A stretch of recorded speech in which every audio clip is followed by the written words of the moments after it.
All right, what is going on, everyone? This is the first time we are ever in person to do the DC Incentives podcast. Yes, sir. This is wonderful. Thank you for having us in your office, sir. My pleasure, my privilege. Yes. For our listeners, can you please introduce yourself? Yes. My name is Attorney at Law, Stephen G. James, and I practice all over the United States, but we are based primarily in New York. And my offices that we're sitting in today are located in Jamaica, Queens, New York, right across from the Supreme Court on Sutphin Boulevard off of Hillside Avenue. Okay. So, thank you for that. So, what we want to do in this podcast is, because we have people from California, San Diego, Texas, all around that's really listening to this podcast. Me, TC, Nyron, we have a couple of questions to ask you. And just please let us know.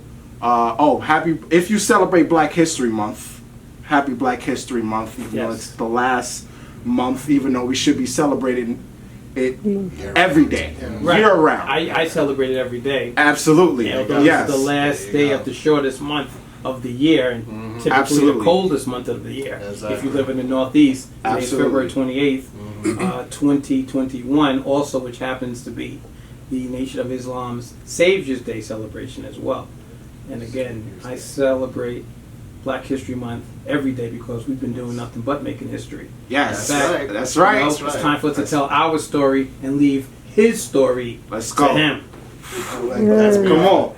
Beautiful. So I'm gonna go first to ask the questions.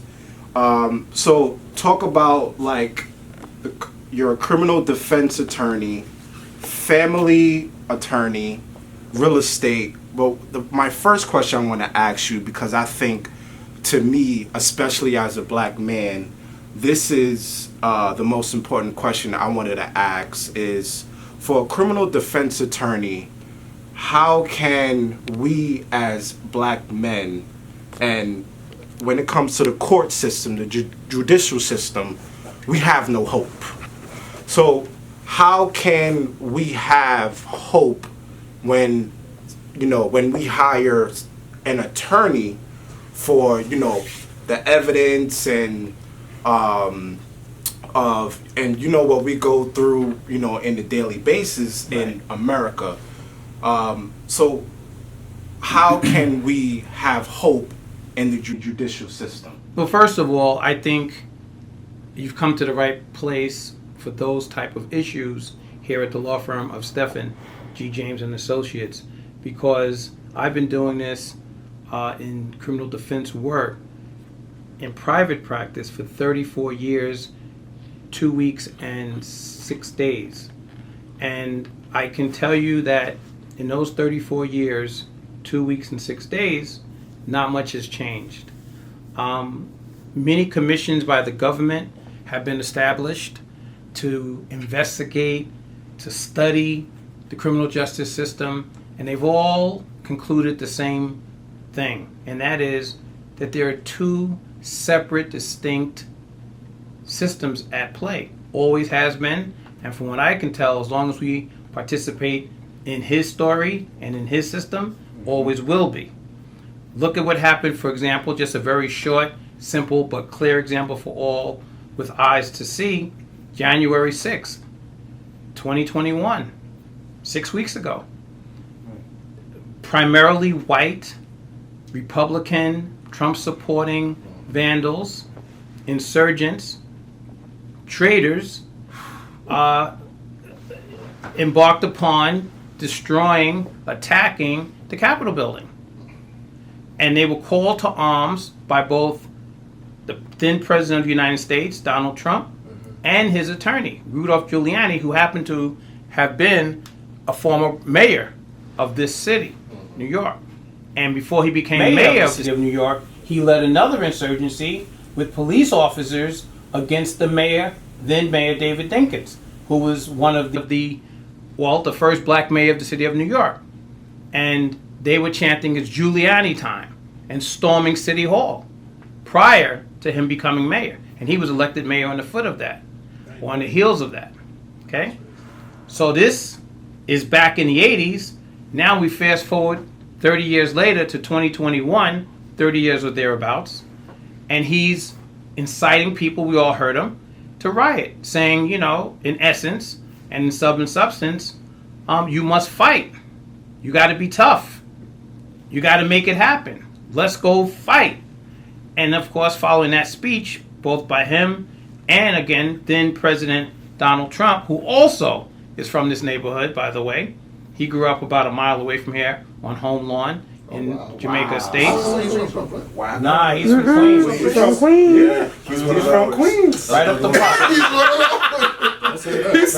He said he's one of us.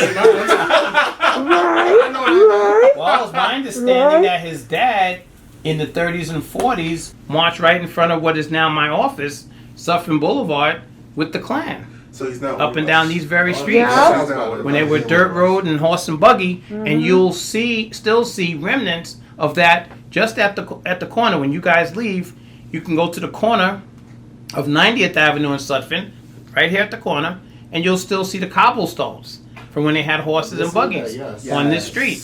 Yes. They're raggedy, not maintained, but they're there as evidence. Well, his dad marched with the Klan during that time. So yeah, Donald Trump was born and raised in Jamaica Estates, about a mile from here on home lawn. And the point I make is that when you see the fact that most of those who have been arrested, first of all, even before the arrests, let's deal with the fact that there was intelligence given to the FBI that this was going to happen. There was intelligence given to the Capitol Police that this was going to happen. There was intelligence given to the Washington District of Columbia Police that this was going to happen. Now, if you recall the summer of 2020, when the so-called Black Lives Matter protests were going on, I say so-called, not out of any disrespect, but the fact that they weren't protests. Those were people who were exercising their right to speech based on frustration, based on inequities, based on police killings that were going unaddressed and unchecked and unprosecuted. So the pot boiled over and the people had to take to the streets. Not unlike what happened when Eric Garner was killed in Staten Island, when people started marching all over the city of New York. But this of course, was nationwide and even international. France, England, Germany, all over the world you saw people protesting the George Floyd murder. But I digress. The point I make is that when the summer protests were going on, I'm using that term for lack of a better one, anytime those young people went to the streets of near the Capitol in Washington or the capital of any city, they were stopped blocks and blocks away. There wasn't even a chance that if they even thought of going into the Capitol buildings of these various cities to do any damage, that was going to happen. Yet on January 6, 2021, when it was the right-wing, white Republican, Trump-led insurgents, traitors, they were allowed not only to come up to the Capitol building, even though there was intelligence weeks in advance that this was going to happen, because there was chatter online.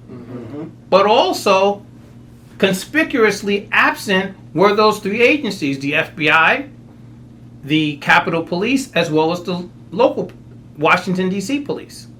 And there were only just a few Capitol Police officers on duty, if you recall, trying to hold them back, and some of them actually aiding by opening doors, opening gates to these insurgents. And if you've ever been in the Capitol building, you'd know that it's a very complex, maze-like structure on the inside. Unless you know where you're going, you're going to get lost. You're going to be walking around in circles for hours.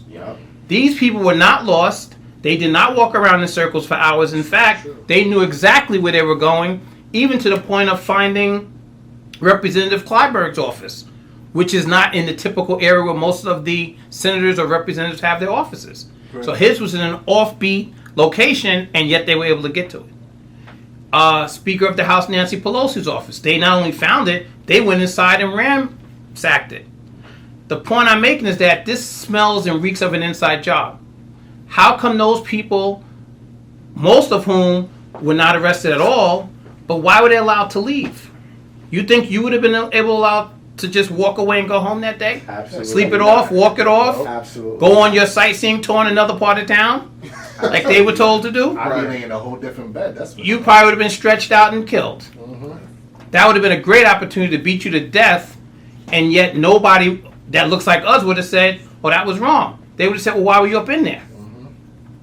Okay? But these folks were allowed to leave, and then when they did start rounding them up, most of them were not even kept in jail. They were given low to no bail. Absolutely. Except the black ones. All the black ones are still in jail, by the way. The 2 or 3 that were down. Really? Yes. I'm not surprised. I Really? read an article that said one of the women were allowed to go on vacation. She wasn't black, she was white, Right. and she petitioned the court Right. because she wanted to take a trip to Mexico. And she was somebody who had admitted her role, admitted to going into Nancy Pelosi's office and stealing, I think it was a laptop and some other items, damaging some things in the office. She admitted that in a laughing type of court gestury type of manner. Yet the judge granted that request. When was the last time you heard somebody who was under arrest and have pending cases being allowed to leave the country I think that for makes sense. vacation? We're not talking about to go see a sick mother. I know people who've been arrested, not convicted of anything, sitting in jail, and a loved one is dying of something, some terminal illness, and they make a written request just to be escorted to the hospital, and it's denied routinely. Wow. This lady who's not in jail was allowed to leave the country to go on vacation.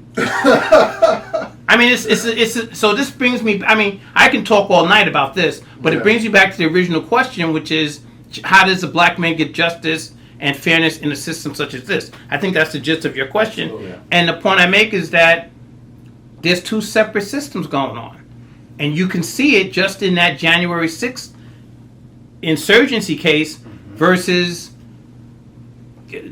what went on over the summer. There are people who are still in jail from those. We're not talking about riots and looting and killing and all that. We're talking about people who were simply marching, what they call peaceful protests, who were arrested for trespassing and other relatively minor charges, who are still in jail on high bail. We have a case of 2 attorneys, believe it or not, who were accused of firebombing a police car. Yeah, I heard that. Yes. I heard of that. Yes. I've looked into that hardly, because 2 training attorneys was Arrested for firebombing and clearly empty police vehicle. Yes. And okay, it's government property, but they were indicted and prosecuted by the feds. They wanted to take their licenses. They may still be trying to. And they also wanted them to do serious jail time. Okay? But what about in this case on January 6th, where 6 people are now dead? Not 1, not 2, not 3, not 4, not 5, but 6 are dead, and countless others severely injured, some of whom, of the Capitol Police that were on duty, some of them have to, I guess, go on disability, leave their jobs. Wow. And nobody is being charged with murder, not that I've heard of, I'm not surprised. or the intentional infliction of bodily harm. These people are on camera fighting with the police, macing the police, which is against the law to put a chemical agent into the face of a law enforcement agent. I mean, on camera. Yet you have these 2 officers of the court, these 2 lawyers, who, like I said, the car was clearly empty when they allegedly threw the Molotov cocktail, but they're being charged by the feds with some very serious charges that could cost them not only their law license, but some serious years in prison. And these are people who 2 years ago were in law school. Jesus. They're brand new, fresh out the box. Now, I have a question. Yes, sir. What would you say to those who would argue that the riots that happened, the protests that happened after the death of George Floyd and the causes of that, Summer of 2020. the summer of 2020, with the frustration from the black community of the And the white. and the white And community, the Latino. just people good. I mean, I'm not trying to jump on your question, but just people of goodwill and conscience. Yes. Who were all kind of tired of it. So what would you argue? What would you say to those who would argue that the Capitol 6 riots was also a symptom of there being frustration on the right and people on the right who were skeptical of Donald Trump being elected into of Joe Biden being elected into office?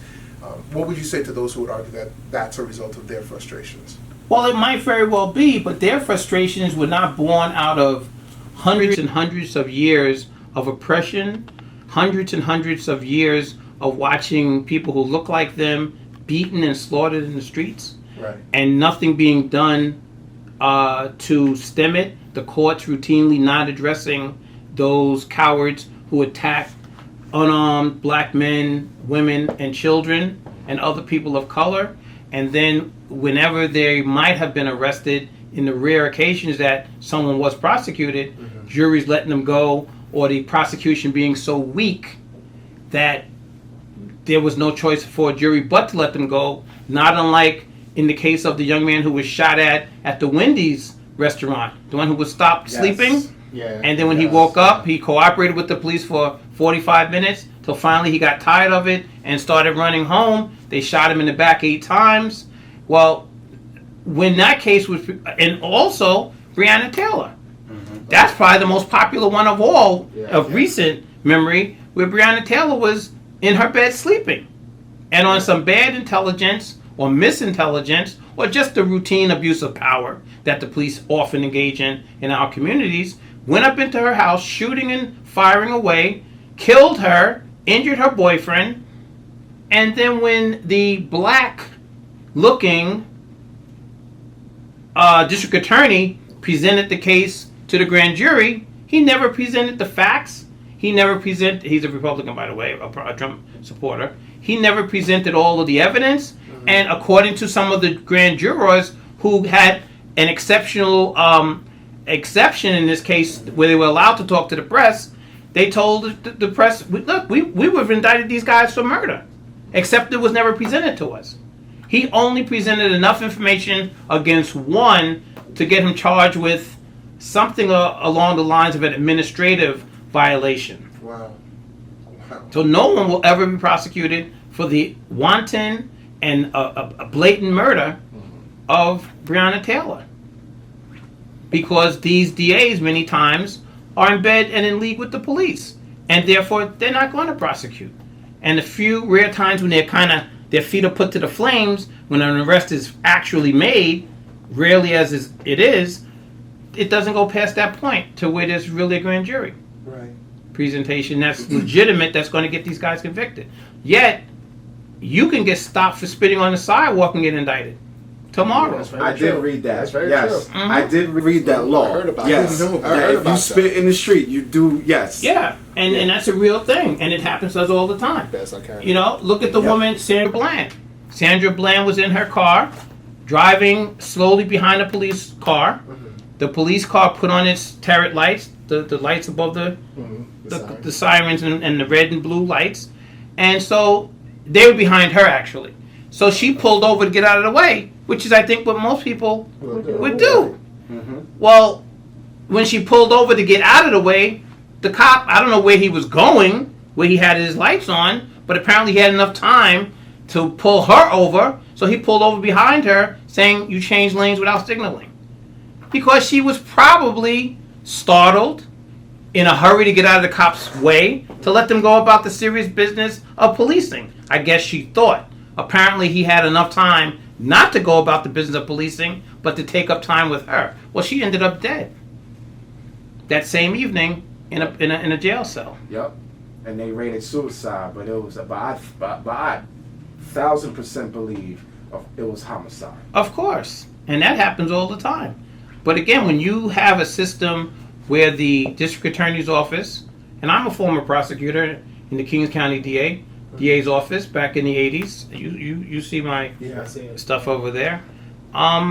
It's an incestuous relationship between the police department and the district attorney's office, so that they don't want to step on each other's toes. So they rather sacrifice you because you're always it. You're always the oil for the machinery that keeps this whole place running, that keeps the DA's offices filled with assistant DAs, keeps the police department filled with police, and keeps the jails filled with corrections officers that typically don't look like us. Rarely are they in our communities where the jobs are at. So if they look like us, we got to travel 2 or 3 hours to get to our job back and forth. But it's in communities that are not of color. So we serve a purpose from the time you're arrested on the street till the time you're incarcerated. And the 13th Amendment talks about all that. Why? Because the 13th Amendment was the amendment that abolished slavery. But it's also the same amendment that has an exception to the abolition of slavery, and that is but for those convicted of a crime. Wow. Wow. So, I had this one question. Mm-hmm. Do you ever think there's ever going to be unity between everybody? No. And also, too, No. do you feel that people, privileged white people, should be putting their powers to help out our community? Say it again? Do you believe like white people with their privilege should put their powers to help our community? Well, here's the thing. The system was created by them for them. Facts. And because it was created by them and for them and against you, Yeah. and I'll give you a little bit of history on the whole penal system, the jail system, the police department in a moment. But because the system in general was created by them, for them, against you, it's up to them to change it and correct it. You know, the problem lies within their community, their system, their government and their governing strategies. Racism, for example, is the one single mental illness that has survived through generations within the white race. Just about every one of them is exposed to racism in their families. And it's passed on and passed on and passed on. Now, some of them learn through socialization, through schools, through universities, through music, to kind of like get along with other groups. But generally speaking, racism is something that's inbred in them through their families. And it's survived. You know, we've had all kinds of vaccines and different things to knock out polio, measles, rubella, but there's nothing to knock out white racism. Only white people can do that because they're the ones who perpetuate that level of mental illness amongst and between themselves. So the answer to your question is no. And I feel the same way because I know even with the police department, they was originally slave catchers. Right. Back in the day. Right. I was going to give you that little talk. Yeah, because before the abolition of slavery, there was no police department. That was an unknown entity. Now they did have people doing penance, where you would have to come in and serve a period of penance. That's where we get the word penitentiary. Penance means to reflect upon, in the case of a criminal, reflect upon your misdeeds. Okay. So they did have, quote unquote, isolation locations. Okay. But there was no police department. There was no formal police department. Once slaves were freed, and the plantation owners and slave owners did not want to lose their slaves because they couldn't run those plantations without that free, forced labor. Couldn't run them. They were too big. They were too vast. And the white folks, for the most part, were too poor. They couldn't hire someone to do what the slaves were doing for free. Right. So they had to devise a system. That's why I say they got to correct this mess. Because they designed this in the dark, smoke-filled rooms, in the back of the wherevers. They designed this thing. This is not an accident. This was done on, by blueprint. Yeah. So only they can undo the blueprint, which also includes the passing along of that mental illness called slavery, racism. But anyway, slave catchers were designed to go out, and if you caught a slave in violation, then he could come back onto the plantation as a slave. That was in the New Deal And that you was mean signed. by violation, basically being free. Okay, you get freed. You've been on the plantation all your life. You're 35 years old. All you know is a plantation. It's not unlike a guy who spent 35 years in prison and he comes out now. We got all kinds of new things that didn't exist 35 years ago. Right. In 1980, you know, a lot of things didn't exist. So now you tell him he won't even know how to get on the subway. Yeah. It's not a 20-cent token anymore. It's all kinds of, you know, you guys know what it is, but I haven't been on a train since 1979. I'm scared to go down You're there. not missing nothing. Don't go back. Don't go back. Don't go Okay, back. I promise not Especially to. the train, stay away. No, I have a train right at the corner, and I don't know what to do down there. And I've been out. I wasn't in a tomb or nothing. Right. But imagine someone who was locked away, and I'm just using the trains as an example. Yeah. But you know, you got cell phones, you got computer systems, you got a lot of things that have happened over the last 35 years that would make that person almost, you know, if you ever saw the Shawshank Redemption, where the guy committed a crime just to go back to jail because he had been in so long, he was afraid of the modern world. Yeah. You know, he didn't know what to do. So he said, you know what, I'm going to break a window, anything. I know prison. Yeah. I don't know this place out here. Right. So if you take that and you take a slave who has been enslaved for 35 years from birth, and all of a sudden you tell him you're free. Well, you're free. How do you feed yourself? How do you get a job? How do you get an apartment or a place to live? You know, where do you go? And then you're living in a very segregated, racist environment as well, where almost all the odds are stacked against you, and everyone knows you're a black person because you wear it on your skin. Yeah. So now that person is told, if you violate the laws, then you can be brought back as a slave. Well, one of the laws was vagrancy laws. That's when the vagrancy laws began. What's a vagrancy law? You have to have a place to live that's identifiable. You have to have identification. Well, slaves didn't have IDs. They didn't have birth certificates, social security cards, you know. We have no identity. Exactly. So you were born in violation. You ever heard of living while black? That's where it originated. Well, it originated during the so-called free slaves, because you were in violation the minute you left the plantation. Because once the cops stopped you and said, boy, let me see your ID, and you had none, you were in violation. All you knew was, you know, Master Johnson's plantation down the road. And that's where you returned to. You know what's sad? Hold up. I just want to say this. You know what's sad about that? Come on. We still live like that to this day. That's facts. do? Yeah. Come on.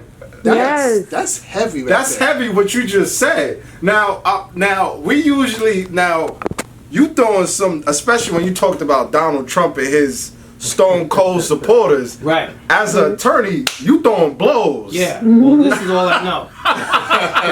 As an attorney, you throwing blows. We had people Tiptoe try to through talk. the tulips.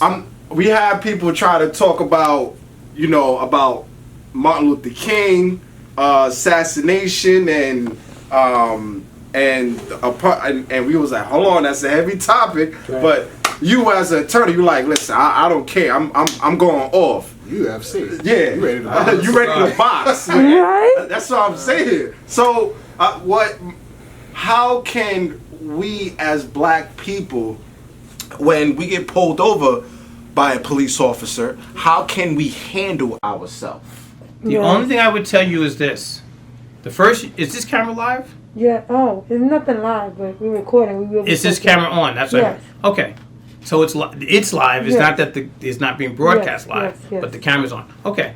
The only thing I would say is this. First of all, you always should have a law firm of Stephen G. James card in your pocket, or somebody similar. Right. Okay? Because you want to be able to say, if it comes to it, and as you can see from the news in the recent years, it's come to it many times, and each time we were caught short. I know that Philando Castile could have, in Minnesota, could have used a lawyer's card on him at the time he was shot and killed by that cop who basically was intent on killing him from the time he pulled him over, because he did everything that the law requires you to give. Okay. And don't engage the police in any sort of conversation. Sometimes you see people trying to say, well, what did I do? Or why are you pulling me over? I'm tired of this. And I understand the frustration. But think about it as your life is on the line. And in this society, not in most, but in American society, where these people have pretty much carte blanche to kill you and come up with all kinds of reasons why it happened, and you have no recourse, neither will your family, don't tempt it. You know, don't tickle the bear. So I would just say, give them your basic pedigree information and be willing to go down to the precinct if need be. Don't consent to searches of your vehicle. Because do not consent to the search of your vehicle. Period. Right. You tell them, listen, because oftentimes what they'll do is just start searching. You know, they very rarely will ask, like they do on TV real nice, sir, may I search your vehicle, blah, blah, blah. Usually they'll have you somewhere about 10 feet away from your car, and one is trying to distract you or talk to you, while the other one's going through your stuff without even any permission, no search warrant. Well, all of that is illegal without your permission. They have to have consent to search. Don't give it. And if you can record the situation, I would advise you to. But if they object because they're going to do something, like plant something on you or lie about the process that's going on, you know, for court, don't tickle the bear. Don't record, don't risk your life. Get out of that situation with your life. You could always call me afterwards, and we can fight it through by the graciousness, love, and mercy of the Most High God, to whom praise and love is due forever and a day.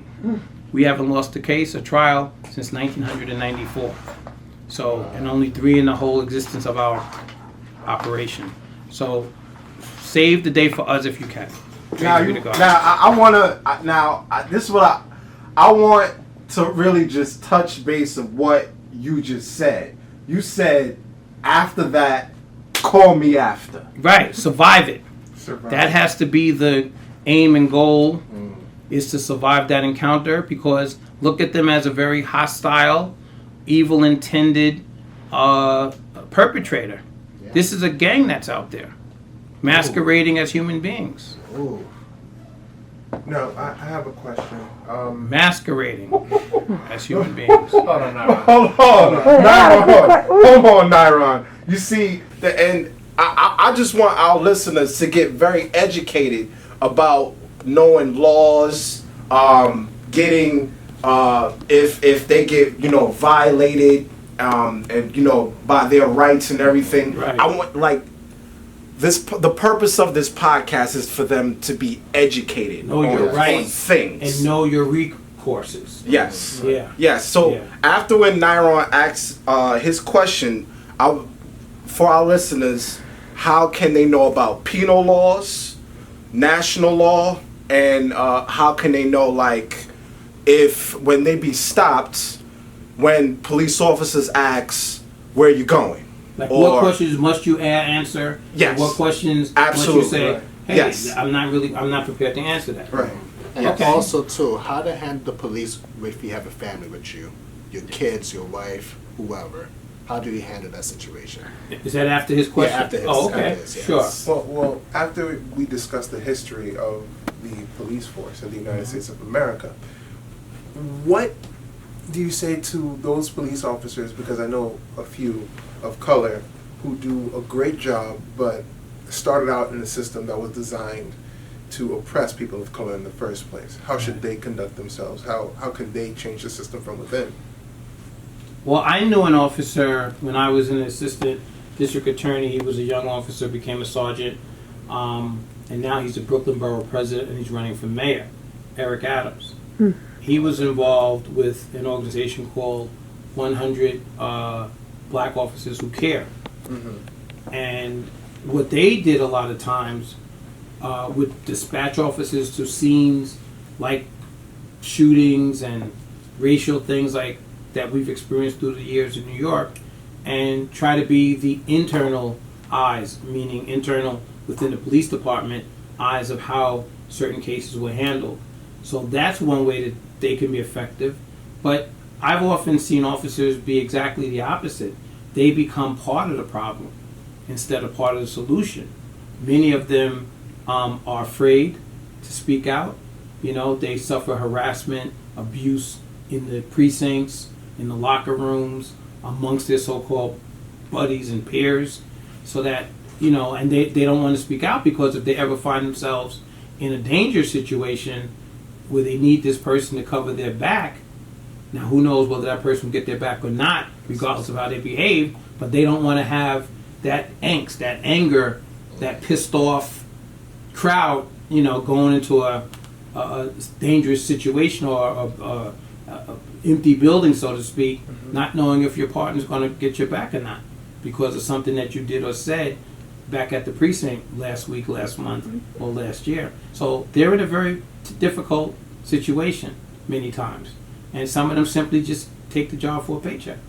So it Right. depends on the constitution of that officer. Like I said, Eric Adams, he was a standout back then. Now he's a politician.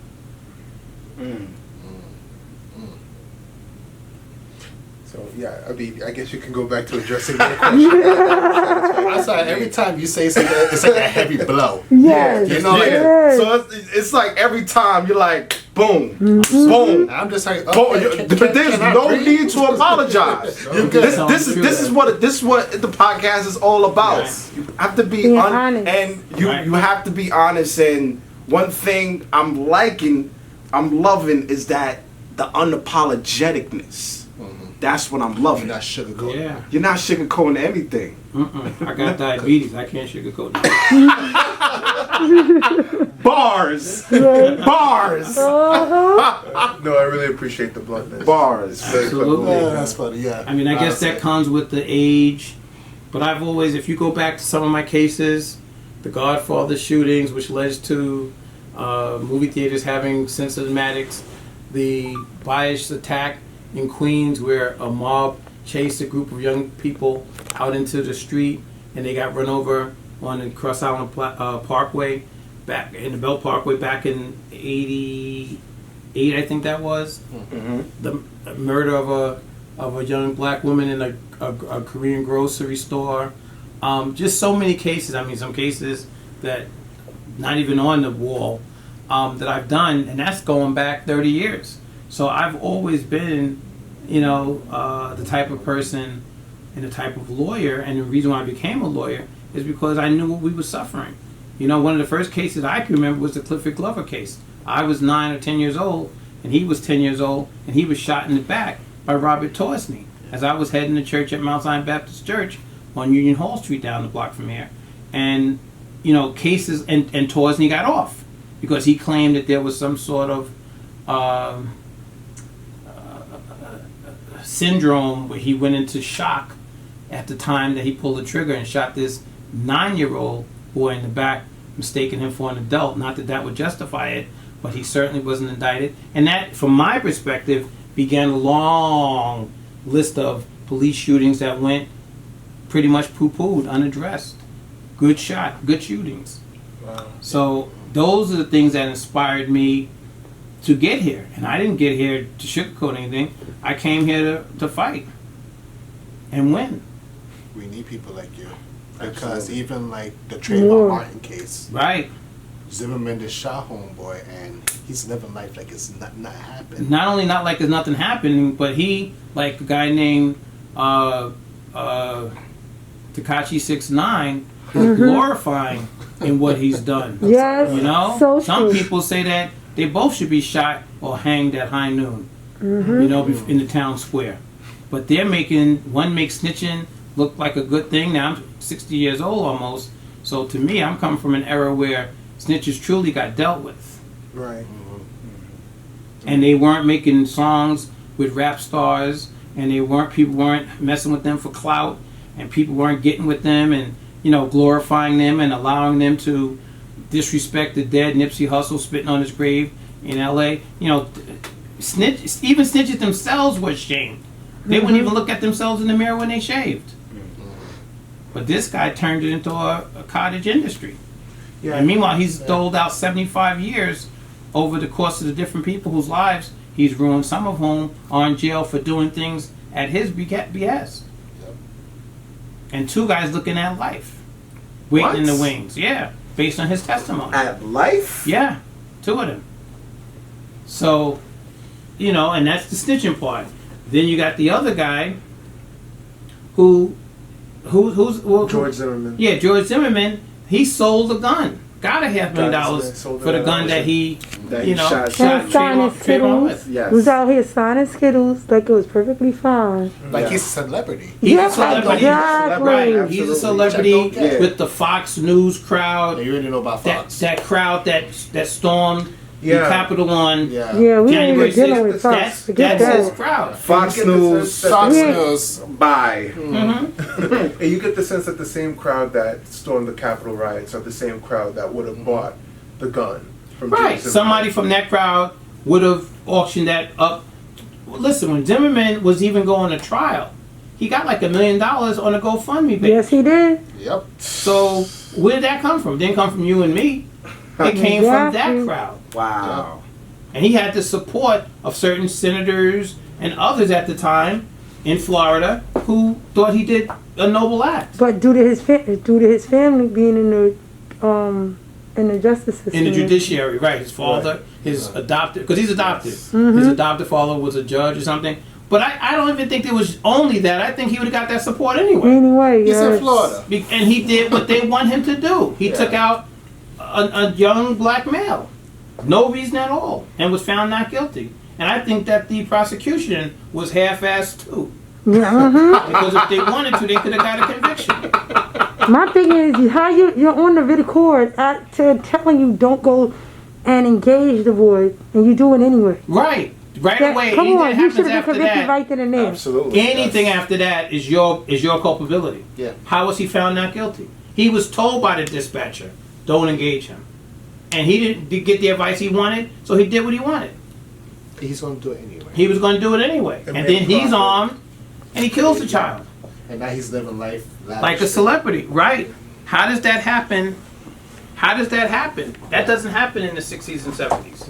Now, I don't mean to detract from the topic at hand, but in regards back to the police force, I sincerely believe that the majority of men and women that are in the police force are in it for some good, right? I don't believe that a lot of the people that wear the blue are bad people. But there are hundreds of examples, thousands of examples of men and women in all throughout the country that have conducted malicious acts against people of color. Do you believe that those people are tarnishing the reputation of the NYPD, not the NYPD, of the police force, or is the police force itself just corrupt, and the good people that serve are in some ways being tainted just by being associated with the force? Well, if you know the history of the police department, it was never designed for good in our community. It was always designed as an occupying, anti-black, controlling mechanism. It was never meant to protect us or to serve us. So, from its inception, by design, it's designed to have the same type of relationship that they claim that they're trying to always reconcile. We're always trying to, as recently as today, I heard somebody when they were talking about the same issues you just brought up, the same issues I've been hearing since I was 10, and I'm almost 60, about, can the community and the police kind of get along? And they would ask the police officer, of course, and he said, well, work should be done on both sides. I mean, it's not a both sides type of deal. Right. They were a occupying force. They're a branch of the government. They're armed. They're financed. They're trained. And in many instances, they go to other countries, like Israel, to train. And then they come back and they occupy our communities. And they brutalize our people. So it's not both sides need to kind of get it together. Both sides. Do you remember Eleanor Bumpus? Right here in Queens in 1986, an elderly woman, almost 90 years old. Her landlord wanted to evict her for non-payment. The police go up into her house and shoot her hands off. I mean, I'm sorry that this type of conversation can put you in that, hyped up, angry mood, but this is what they do. This is the reality. And the reality of it is, the truth is angering. But do I think that there are a bunch of good people running around the police force with a few bad apples? Yeah, that's the essential the question I'm asking. Well, the answer is no. I think there's a bunch of bad apples some of whom are so bad that and stupid that their actions get caught on tape, and that's how we get those highlighted cases. But a lot of what they do that we hear about in the news happens undercover all the time. Breonna Taylor's case is not unique. If you're from our community, you know that that's happened before. Right. Many, many times. That's why they felt so comfortable going up into her home and shooting. What about the guy, and we don't hear anything more about him, who a week after Breonna Taylor, a week after the case of the young man in Dallas, Texas, who was watching TV in his briefs, and the cop comes into his house, his neighbor, and kills I him. forgot his name, but I know you're talking about. Yeah. Okay? A week after that case, there was another case where some cop, for some reason, was lurking around the backyard of a woman and her nephew's house. Yes. And he just shot her through the window. No warning. No, I'm a cop. He's in the backyard in the dark. All of a sudden, he starts shooting through her window. Kills her. Right. Then now he was fired and arrested, but we don't even know his name, so we can't follow up. Could have protected them at the end of the day. They always protect them, so you don't know if he was let go. You don't know if he was indicted. You don't know anything. But these are the type of things that they do. So do I think there's a bunch of good people with a few bad apples who just happen to do a few bad things? No, because there's enough police officers with enough equipment and mechanisms at their disposal so that if there were so many good ones, they could stop the bad ones. Thank you. So But they don't. Now I want to continue on to that what you just said. Now I did get like an officer's point of view of saying that it's a system thing, Right. as in By design. Exactly. So it's a system by design that if he see his partner doing something bad, it's like it's gonna let it happen. Yeah, because the good cop, by definition, is the one, not that he's stopping anything, he's just not participating in the bad. So if a cop is choking you out like George Floyd was choked out and murdered in front of the whole world, by the way, that cop is out. The good cop would be the one standing on the sidewalk letting it happen. Wait. He is out of He's jail. free? Yeah. Yes. And he's been Yes. out. Yeah, Yes. he's been out. Man, all of them are He's been out. out. I'm just going to say him. My issue is So- The it's only one always who's cool. not out is the Chinaman. I'm good. Right. I'm good. He's doing it. I'm good. Yo, He should have Come known. on. Man, for me, he said, yeah, I did that. Yeah. Right. He's stuck. Yeah, he's there Wow. showering Wow. with Bubba, Not but the rest of them are dissimilar from the out. black people in the Capitol riots who are still in Somebody's prison. Yes, Mhm. he's While there gone, are man. others that take They should have vacations. known better, is So- what people have said. Right. So I say that to say the good cop would be the one not with his knee on George Floyd's head or neck, but not because he's stopping Derek Chateau, whatever the hell his name was, from killing George Floyd. No, the good cop doesn't actually do anything good. He just doesn't participate actively in the bad. That's all I could see, because how many times have you seen on video one cop going off unnecessarily and the other cops that don't want to participate simply stand around, but they don't stop him? My question is, can they stop them and not get themselves in trouble in the process? They take an oath of office. They're required to stop a crime, whether it's being committed by a civilian or a fellow officer. Because my thing is, when I think about them trying to stop them, then it's, okay, they stopped me here. Something's going to go down. Oh, it's friendly fire. Yeah, well, that's probably what they're thinking also. Our videographer is pumped up. Everyone. Yeah, I mean that's Our videographer is. and that's a sad She's commentary pumped on what the so-called good cop has to think about. But that's a legitimate concern. That's what I was saying earlier when I said going up into that darkened, empty, tenement building that we used to have around New York up until a few years back. You don't want to get shot in the back by accident. Or left for dead by a legitimate perpetrator, but your partner doesn't have your back. And it's so sad because, to me, one of the things that, from experience, due to this whole pandemic, all that stuff going on, it's like kids are witnessing these things on TV. For example, I'm going to use my own experience. My son is 4 years old. Through the whole pandemic, I'm at work. my grandparents got him. They watching the news. Right. He's having dreams Right. of things Of with the cops horrors that he's seeing. and all these different things, and it's like, how do you explain this to them? They can't understand anything at the age of 4. And that's one real concern. And another one is the fact that all this stuff is broadcast all around the world so that people who look like you and your 4-year-old and me and you and you and you are disrespected around the world. Yes. Because places you haven't even heard about you Yep. in the most negative light possible. Facts. So I was just the other day in Colombia and South America, not Columbia, South Carolina. And I went into a public establishment and they had music playing.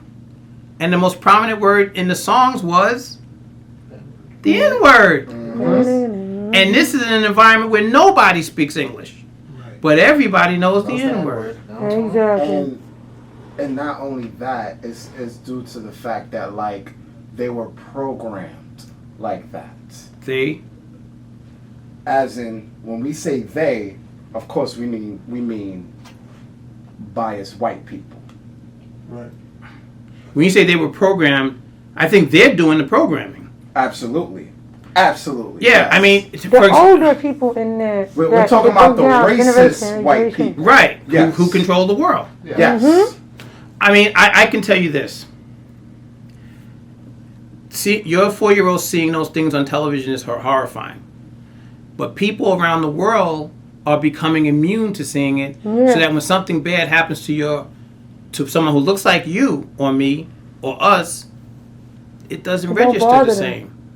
But it registers when it happens to them because it's still raw. But for us, we're the recipients of this abuse so often, and it's broadcast all over the world that you don't even get sympathy anymore. Not at all. And then, to cap it off, you're making stupid music, calling yourself the N-word, constantly, so nobody respects you. But the sad part is. And then you wonder, I'm sorry, I know No, you keep going. Then you wonder, why can you get no justice?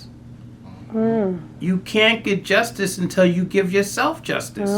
And the first thing you have to do is stop taking record deals or interview deals or movie parts where you call yourself the N-word 100 times in the contract because the contract requires it, 100 times in the contract because the contract requires it, and then you end up with a guy like Tekashi 6ix9ine clowning you, calling you the N-word, and laughing at you and getting rich in the process.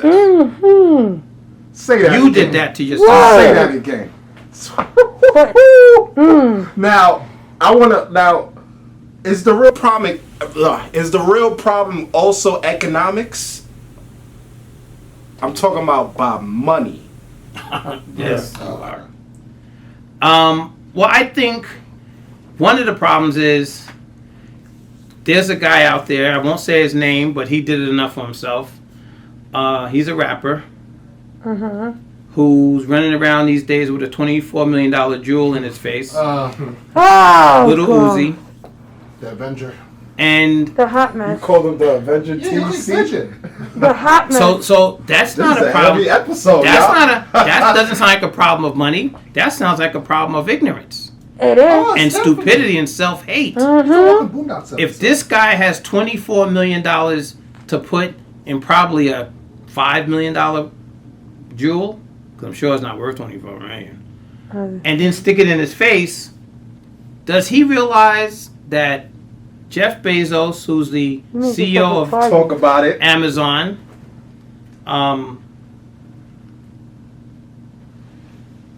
Mark Zuckerberg, the CEO of Facebook, Elon Musk. Eli, right, Musk, Talk about it. okay, as well as who's the one from Microsoft, Bill Gates and his wife. When all these guys started combined, I'll even throw in Warren Buffett, who's the owner of various companies, including Allstate and these other various insurance companies and banks. When all 5 of these people started their companies, they didn't start with $24 million. Mm-hmm. So that means that this knucklehead guy, little Uzi, bad booty. I think it's Uzi Bird. Yeah, it's something Lil like Uzi that. Vert. His name is Lil Uzi Vert. You say yeah. Yeah, him. When, Now keep on going. if you had any sense, you would have taken that 24 million and started something business, where something. you could have changed the lives of hundreds of thousands of people by starting an industry. Facts. Okay, a contract. There we Instead, go. you put a what you say, valued $24 million piece rock in your face, thereby putting a target on your entire neck. And somebody's going to take that target up eventually, as long as you keep doing what you're doing. And you've affected nothing. You created nothing. Bezos is the richest man in the world. And each of those people I mentioned, certainly 4 of them were the richest person in the world at one time or another. And they're certainly in the top 5 or 10 richest people on the planet. Yep. He's on And now, yeah. Yep. none of them had $24 million to start anything. In fact, I don't think they had that combined when they started each of their businesses. Yet, you said the question was, is it an issue of money? Well, that comes to mind. That's not money. Mindset. That's The ignorance. mind. That was Yeah. yo. The CEO of Death mindset. You're The The C- mindset. What you just said. So The CEO of yes. not Def Jams, Death Row Records, at one point in the early 90s was worth $600 million. Now he's doing double life in prison Wow. with nothing, bankrupt. Mike Tyson had $300 million, went bankrupt since then. Had to work as a clown act for the IRS, doing silly things on the Vegas Strip just to pay back taxes. Wesley Snipes is one of them too. Wesley Snipes did jail time. Yeah. You know, had all this money. So it's not that there's no money coming through our hands. It's just that there's a lot of ignorance. Your And then when mind they ain't get the right. money, they don't come to Stephen James and say, Stephen, let me pick your brain. Let's figure out how to grow this thing. Let me figure out how to turn Right. 24 million into 24 billion. You know, the more you start with, the easier it is to make money. Right. They don't do that. What do? They go to Jacob the Jeweler, Jaime the Schweimy, this or the that, the Make bing of other the people boom, rich. and I'll give you $25 million for that rock. Okay, Joe, give him the $5 million one. It shines. As No. they say, Isn't that how they bought Manhattan? Right. Wow. Yeah. as they say, they usually tell you, white people dress as if they're poor, like they don't have nothing. And us black people, you got to put everything on you. You buy the most expensive thing you can to wear it. But why would you do that if you can do something else with that money? Because you know why? Because also, our community doesn't even know better. When we get money, we get like Ghetto Rich. You know, just buy the most materialistic crap you can find out there. Meanwhile, white people, they've been having this blueprint out for years. Yeah. yes. You know, they born, they have a whole mansion sitting in front of them. It's like, this is your son. It's like, oh, okay. What I get when I came out here? Want some chicken noodle soup? Yeah. I'm hungry, I guess. Do you realize, and Yes. these knuckleheads don't realize it, but there's 2 different types of income, primarily. Yeah. Passive income and wages. We Yes. talked about yes. Wages, Yes. We on wages. because most people work for wages, that's the money that you get for delivering a service, for working. Yes. Oh, I thought your hair'd be messed up. Your hair looks like you just came out of the barbershop. Oh, thank you. Take your hat off, it looks perfect. Appreciate that. But wages are the monies that you receive when you get up in the snow if you live in the Northeast, in the heat if you live in the South. But you get up in the night, heading into the morning to go out there and you work hard, you put in your 10 hours, you come home tired, and you sleep and you get up and do the same thing 5-6 days a week for 35 years. Those are the wages that you get. Those are taxed at a twice rate than passive income. What is Yeah. passive income?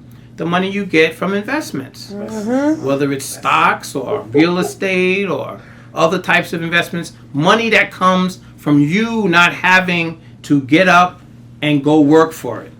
Right. Now, who makes money that way? Not us. We need to be Wealthy people, right? They typically have passive income. And that passive income is taxed typically at 15%. The wages that you earn are taxed at 33, 34, 35%. Now, why would a guy like Little Uzi Stupid, what was it? Bert, he said, Oh, he said stupid? isn't He had that, to catch himself. yeah, isn't that somebody called Little Yo, this is a heavy title. no, Lucy. Little Uzi has another name, and there's Little Boozy Badass. Yes, Oh, okay. that's older. He's an Yeah, older. he's person. older. But Uzi Vert is the one with the. He's thing. 23 years old with the ice in his face. Yeah. Yeah. Yeah. Well, all of them, I'm saying, still go out and they get wages. Yeah. They still do concerts, they do shows. Those are wages. So they're taxed at a higher rate. So how many wages did he have to earn to have a net amount of $24 million to then go out and buy a rock to stick in his face? So, and he didn't sit and surround himself with people like you guys and me and you. No. He sat around and surrounded himself with people who told him it was okay to go out, that's an investment.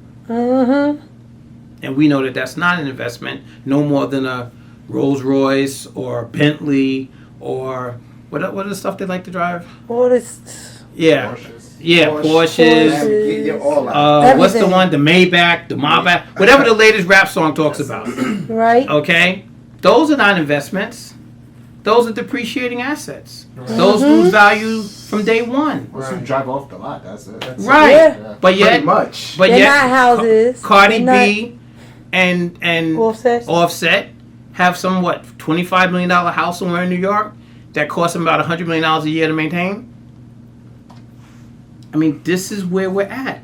So no, it's not having finances. It's making sure they give the finances to the wrong people. That's not done by accident because it's too consistent. They make sure that a guy like, I hate to keep using him as an Lil example, Uzi Vert. but yeah, him gets it so that he can then be the beacon of light for the idiots that'll follow and do what he does. It's like him and then Soulja Boy and all these. Yeah, people they grew do the up same on thing. Just the crazy. names That's just the rappers change. out Yeah. Pretty much. The name changes, Pretty but much. the mentality is Yes. the same.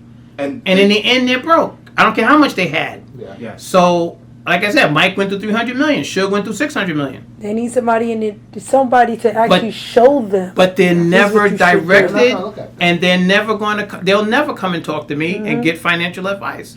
They'll never get legal advice. They'll always be passed around, not unlike the town prostitute who gets passed around at the party. Ooh. Okay, Ooh. they get passed Okay. around. Right. The assistant, the bookkeeper, the lawyer, the doctor, the this, the architect, the real estate broker. They get passed around amongst a crowd who's just taking and sucking the life out of them. The bloodsuckers of the poor. The poor how? Not financially, but the poor mentally. But that's how they're. These are the bloodsuckers of the poor. They've always been in our community. So, but I don't want. Okay, so let's go back to the laws because now I know we talked about like the rappers and everything because I'm just using them as an example. No. absolutely, Let people know Absolutely. they're currently out there doing Absolutely. this. But this can go into arts, yes, actors, whomever. It's not just them. yes, absolutely. How can we like know about the penal laws, national law? Like, how can we educate ourselves? Well, these things are all publicly available. And I'm not trying to send people to the books and stuff, because I know most people, like they say, you want to keep it a secret, especially in our community, put it in a book. You know? You can look online, but it's harder to find it online than to go look for exact books. The best thing is to always have this. Have a lawyer that you know. Just leave the professional stuff to the professionals. When I want to make a film, I'm not going to go down to whatever that place is on 8th Avenue and 37th Street where all the equipment and stuff comes from. I'm not going to go down there and start trying to find all the equipment I need to make a film and do something, I'm going to call you. So when they need to know about things like this and the laws and the rights and all that, I think it's a good idea to have a lawyer friend or somebody on that you can pick up a phone and talk to. Most lawyers wouldn't charge for that. They just want to be able to ask you a question, or if you have a situation, somebody you can go to, or you can drop a name when you're in court or on the street talking to a cop. That's important. That can be life and death, dividing. That can be a matter of life and death. But don't try to be a lawyer yourself because, for example, the stuff I know, and, there's nothing between my fingers, nothing up my sleeves. That's years of experience. It's years of experience. Absolutely. Practicing for 34 years, 2 weeks and 6 days. What time is it? Right? You understand? On the countdown. Down to the minute, but also years before that of study and interning and, working. Hard work. Yeah. So it's here because I've seen it over and over. But I wouldn't expect somebody to even know where to begin to get this type of information. So you pick up the phone and you talk to a professional. Definitely get professional help. Absolutely. And that's when you and that's when you go back to call me after. Right.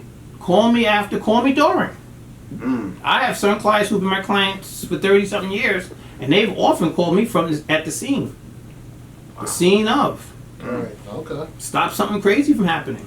So my question is in regards to, when we're talking about the plight of black people, from the Lil Uzi Verts to, the injustices from Breonna Taylor and and Trayvon Martin, I think that, don't you think that the world's reaction to those deaths, the protests, or the protests over the summer, don't you think the world's reaction to that and how they reacted to the injustices of what we witnessed is a sign that over time we're changing for the better? Because I don't know if 50 years ago the world would have reacted to the death of George Floyd as they have last summer. Well, not that I'm comparing the two, but when Martin Luther King was killed, the same thing happened. Protests broke out around the country. Various cities went up in flames. In fact, more than during the George Floyd peaceful protests, where, in the city of Minnesota and Minneapolis, in the state of Minnesota, people burned down the police station and did various things initially, and slowly that kind of dissipated, but it went on, it sustained itself for a good 6 weeks or so at a high pitch. But I've seen it before. I was around when Martin Luther King was killed. And no, I don't think it's a sign that the world is coming together or people are starting to not tolerate injustice like this, because the system is still in place. In order to affect change, you got to hit them in the institutions. It's not enough to burn down a police car or a police station or even beat up a cop or whatever went on. You have to really start affecting the institutions. You have to get people like Mitch McConnell scared to support a guy like Donald Trump. That's the only way this is going to change. But as long as ultimately the system stays in place, what have we done? Well, doesn't it start from exposure first, right? I mean, I can imagine the world that Martin Luther King lived in when he passed away. When he was murdered. And I think we can all objectively agree that the world today, for black people, the conditions anyway, are better than when Martin Luther King was murdered. And I can't help but look at the slow progress. I mean, I think just the exposure of all of these killings. Back in the 90s, you had what? You had Amadou Diallo and who was the other one who was beaten up in L.A.? Rodney King. You had those two instances, and that's just those two. You had a whole bunch of them. You had the woman beaten on the sidewalk. I'm sorry, on the highway by the highway patrolman. Yes. Beaten. Yes. I mean, beaten to a pulp. Right, but the point I'm trying to make is back then. Never think there's only two in a decade. I know there isn't two in a decade. Okay. I know that's not. The devil doesn't work like that. Yeah, no, I know there isn't two in a decade, but those are the two that stand out that come to mind. But now in the 2010s, and I'm assuming from now on, because we all have cameras in our pockets. Right. Like there's The Breonna technology. Taylor's, there's Trayvon Martin's, Right. there's Philando Castile's. We're seeing more of a pattern of exposure. Right. And as we expose ourselves, I think the world reacts because they can't ignore the injustices. And that kind of leaves me with hope for a better tomorrow. I don't want to take away your hope. I don't want to take away your hope. But I got to tell you the truth, too. Because it's the truth that'll truly, as they say, set you free. You know, that knowledge is important. You don't need me to sugarcoat or to fake jacks with you and to say things that are not true. Right. Unless the institutions are rattled and changed, then ultimately, I mean, I don't think anything has happened to stop police from killing us. Have you? Have you noticed any changes at that level? They're still not being prosecuted in any significant way. They're still not being held responsible personally. I mean, those two things alone will stop police killings dramatically. Won't stop them all, but it'll definitely give cause to pause to a lot of them. They won't take the same amount of glee and pleasure in our pain and suffering because they'll know it's going to cost them personally. If you start taking away their salaries, you started putting them in jail, you started putting liens on their homes, you know, you affect them personally. Right now, around this country, they're shielded. So no matter what they do to you personally, the taxpayers pay.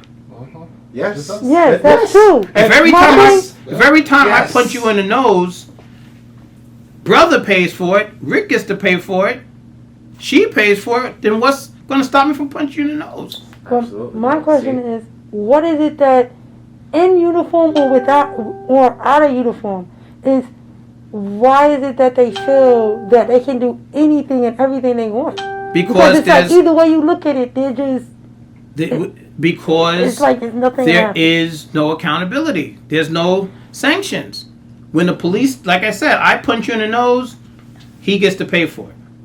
And that's only after you go through hell and high water to prove that my punch to your nose, which everybody sees, was wrong. Right. That somehow you didn't cause it.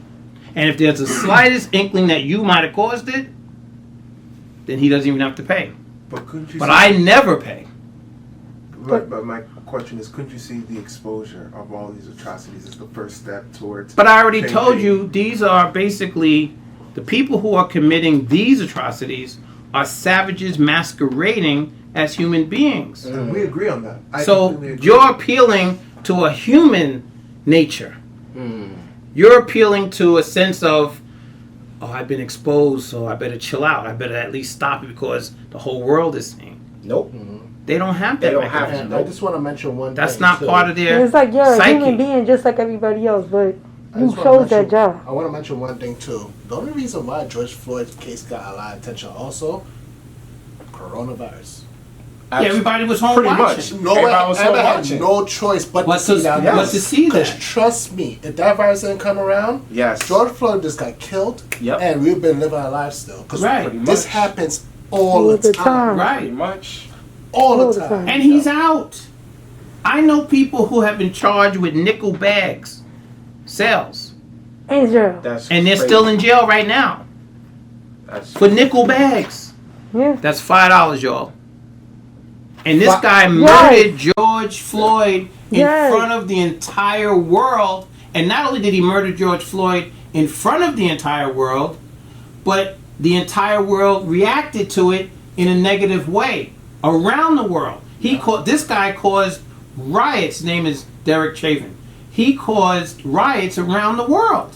International Yes. outrage. Yep. He's out. Walking. He's home, out. Rootin' and tootin'. doing what he wants. And all of them are out except for the Wing Pao Chinese Ping. man. Yeah.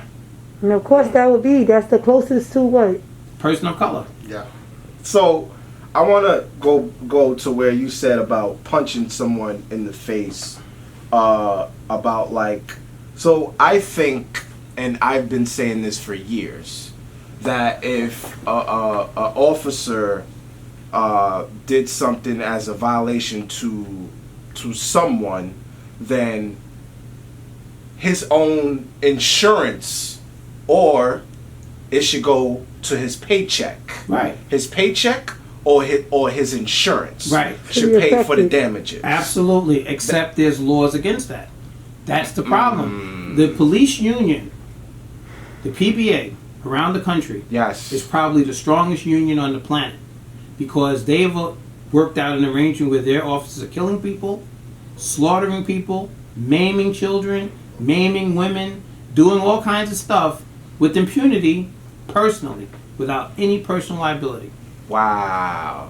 Now, I'm glad that you educated us on that. Yeah. That I said that should be an idea that should take an effect. Right. But you said that's a law Right. to take in place So they that just can't got- take an effect. Correct. Lines of law. That's part after of law their after law. negotiated union rights. Just like when they commit a crime, they get arrested, they take to jail, and you get to talk right away to them.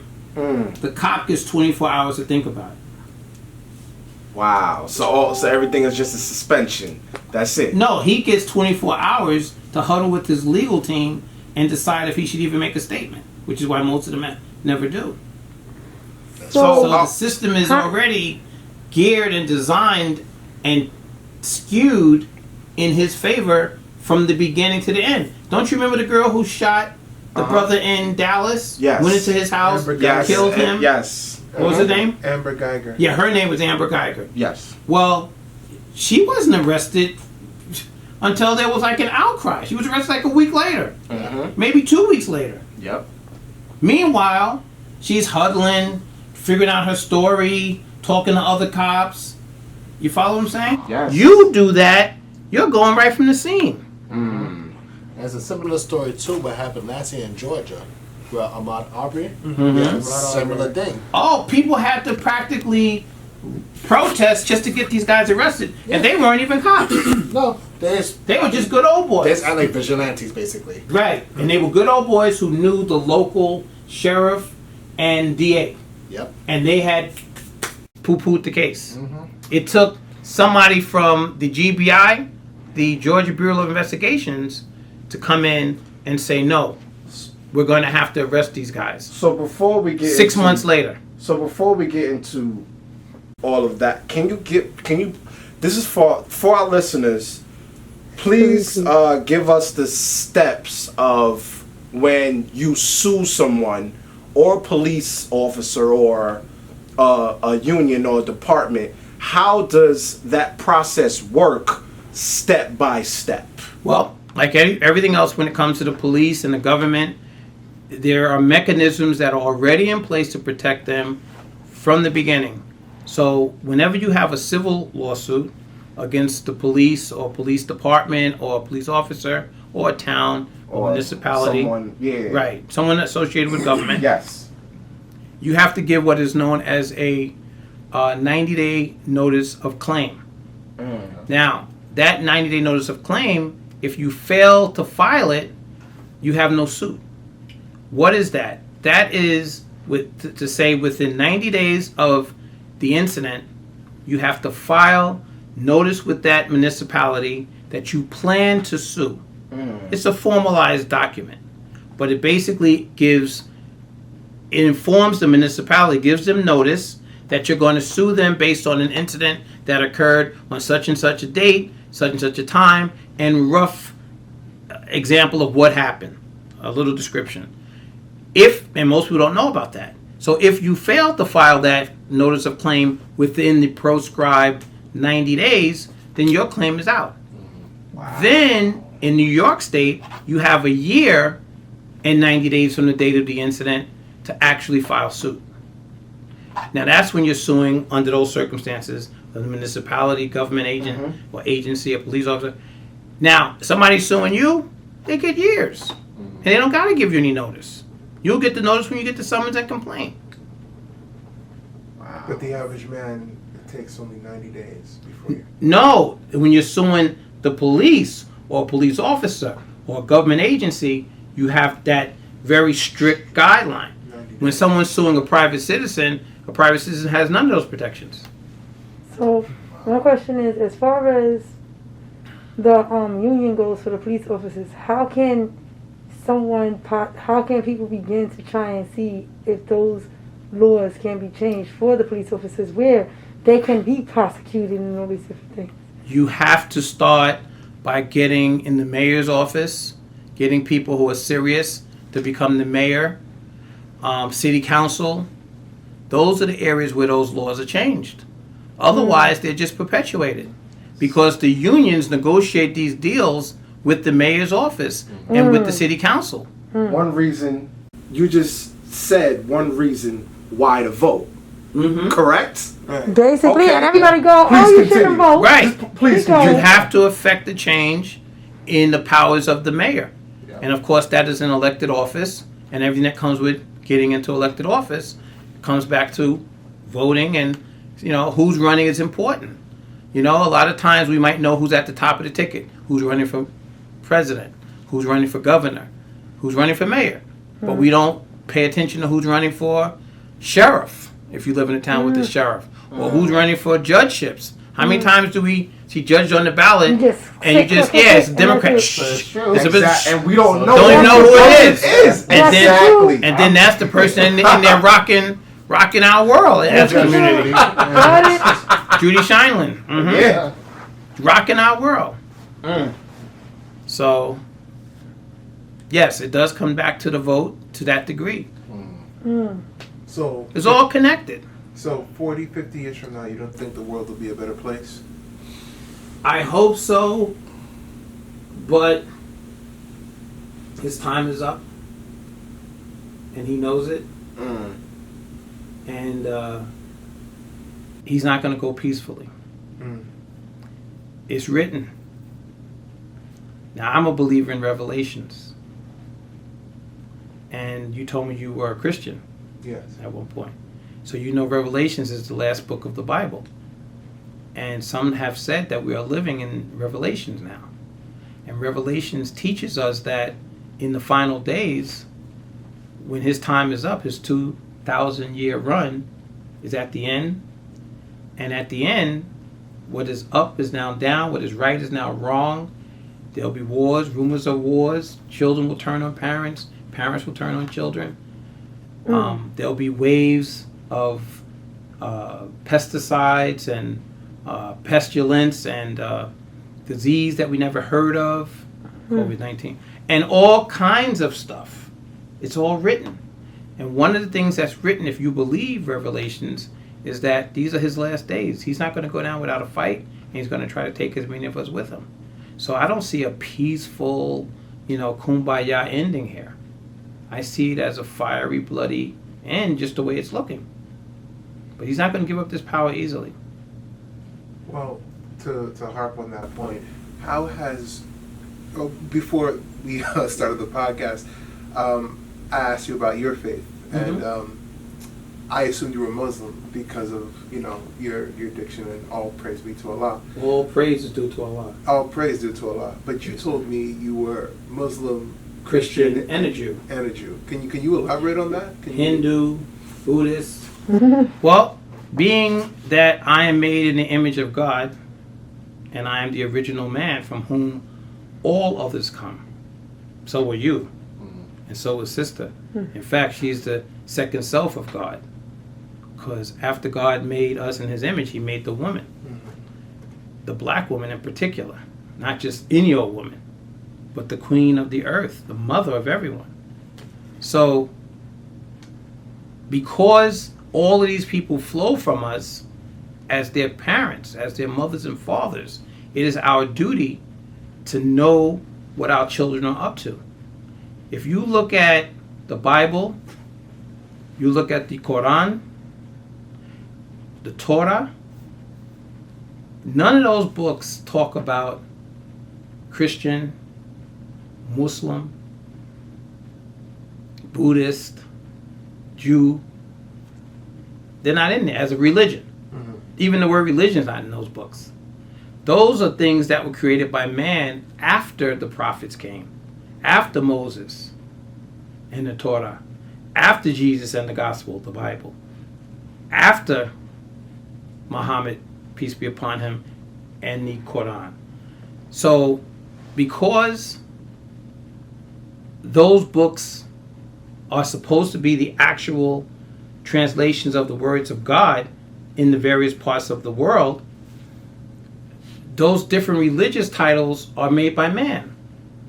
And they were made particularly and specifically to divide, to say, I'm a this, so I'm better than you. You're a that, so you're not as good as me. Because, I mean, people wear religion like it's a it's a badge of, you know, I'm better than you. Absolutely. Yeah. So I don't engage in that. I just call myself a child of God, actually. But I charge myself with the responsibility of knowing each of these different areas of the interpretation of God. Because, for example, a true Muslim will honor each of the prophets. And they don't just follow the Quran and Muhammad, peace be upon him. They follow the gospel. A good Muslim knows the Bible as well as the Quran, knows the Torah as well as the Quran. That's the responsibility of each of us, especially those of us who are the original man, the aboriginal people of this earth. Like, they always try to find out, well, where do black people really come from? And, you know, black people were brought to America in the slave, what do you call it, the Mid-Atlantic slave trade, right, and blah, blah, blah. Yes, there were hundreds of thousands brought over in the so-called Middle Passage. However, we were already here. Been here and gone. Mm-hmm. And there's no place on this planet that we're not original to. I don't care if it's Australia. The original Australians, the Aborigines, the black people of Australia. Right. And I don't care if it's Asia. The original Asiatics are the Asiatic black man. And America. You know, nothing is new to us. But if you really trace the history of him, which is where the word his story comes from. It's his story. It's not our story. So if you trace his story, you'll find that he's not original to anywhere. Where does he come from? Then there's a whole theory of that, of his evolution and how he was created. Just 2,000 years, new to the earth. But so much havoc, so much destruction, so much hatred, evil did he bring upon his arrival. And he hasn't stopped yet. He continues. That's why I say he wasn't, but he's doing what he was designed to do. He wasn't designed for peace and love and harmony.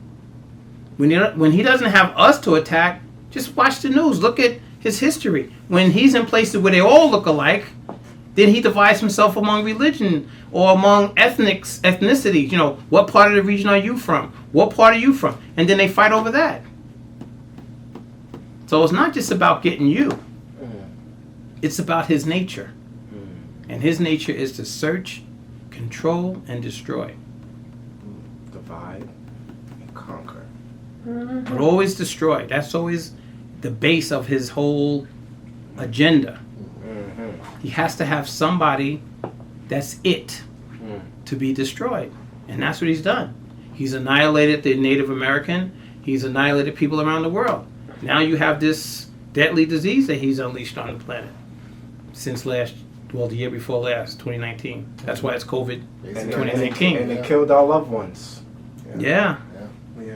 And took out a lot of good people that we may not have called our loved ones, but that we know and knew. But that's his whole thing, is search and destroy. But this goes back to Revelations. He knows that his time is almost up. He was only given a limited amount of time. He was given 2,000 years. And that 2,000 is done. So now the question becomes, who survives him? Not will we all get along. I think Rodney King answered that. Can we all just get along? No. Apparently not. Nah, no. That's not in his nature. Nah, no. Sorry. No, it's okay. Nah, you definitely giving it a lot Giving of it to gems you raw. today. You punching us, you punching us in the nose right now. Our nose is excessively bleeding. I know we pressed on time. No, you're good. At least another 35 minutes. Beautiful. I'm on your time. Okay, beautiful. Yeah, I'm good. So, going back to the laws in place, because I know laws were meant of behavior. To control behavior. Yes, absolutely. Yes. Now, as for a settlement, can you please talk about how can the process of a settlement take place? You mean in a civil lawsuit? Yes. Well, basically, there is once you file a lawsuit and you get through all the preliminary requirements, like the notice and all that, right, the notice of claim. Once the lawsuit is actually in full gear and you didn't have any statute of limitations issues, now it's a full fight. The parties typically will try to see, well, really, what do you want? Or really, did you do it? And are you willing to give up something because of it? Was your behavior tortious, injurious to the other party? And then the other party, well, really, what do you want? And you start to negotiate. And because most people who are sensible try to avoid the uncertainties of trial. Even though we have a sterling trial record, most people don't. So they are advised by their lawyers, you don't necessarily want to try a case that you can settle. So the parties tend to try to negotiate fairly and honestly with what they really want, each side. What are you willing to give up as a defendant, and what are you willing to take as the plaintiff or the claimant, the moving party? And then the lawyers or whoever is handling the negotiations will start to put things on the table. And that's how settlements come about. Before you get too far. Now, one of the ways you know if a settlement is good or why I wanted $1 million before, but I'll settle it for $90,000, is because you get something called discovery. Discovery is when each side has to turn over, and the court directs this, by the way, but the parties can do it amongst themselves too. They turn over certain evidence, certain information that'll let the other side know, not your whole hand, but enough to kind of let them know that you have a powerful hand. And that'll also aid, almost like poker playing, and that'll aid in the discovery process and in the settlement process. That's a ball. Okay. That's a ball. That's like that. That's a ball. That's a ball, Like, what he just said. Yeah. That's a ball. Right. Oh, yeah. Go ahead, guys. This is one of the questions I've been He's been waiting. He's just I have 3 questions. Nyron is hungry for questions. He's the man that be like, I need to know this. That's Nyron. So one of the most notable things I passed on my way to sitting on this couch was that picture of you with the Honorable Elijah Muhammad. Honorable Minister Louis Farrakhan. I'm sorry, the Honorable Louis Minister Farrakhan. My question is, can you tell me more about him? Can you tell me what is he like as a person? What's your relationship with him? Well, I call him my godfather. I've known him since 1991. Okay, my year. In that picture, that was the year you were born? I think it's all of our years. Oh, okay. Yeah. Well, We're the same age? I met him when you guys were born. 92. Okay. Well, I met him before you were born. He was about 50 there. He's now 80. He'll be 86 in May. Okay. Bless. Yes. Looks good, healthy. Praise God. He's had some challenges like we all do health-wise. He's up in age, but by the graciousness, love, and mercy of Allah, he's come through, and he's still with us. Still got the vigor and strength. I spoke with him yesterday. Yesterday. Yes, but this is Savior's Day weekend. I mentioned that at the beginning of it. Nyron's like, yesterday. He's like, yesterday. He's like, stars dropping yesterday. Yeah, I love his enthusiasm. The minister, he has that type of electric personality. So I'm glad to see the enthusiasm that you have, and maybe sometimes you come down to the mosque or even to Chicago, or if he's in town, I'll let you know. Okay. I would actually love it. Yeah, he hasn't really left the National House since he's gone to the farm and other places that are owned by the nation, but he hasn't really made public appearances since COVID. Again, he's up in age. He does have some ailments. So he's not. He's could be 86 soon. Right. So he's not, it's not like before when he would come to New York and other major cities pretty regularly. Now, due to COVID, he's even more limited, of course. So just understand that.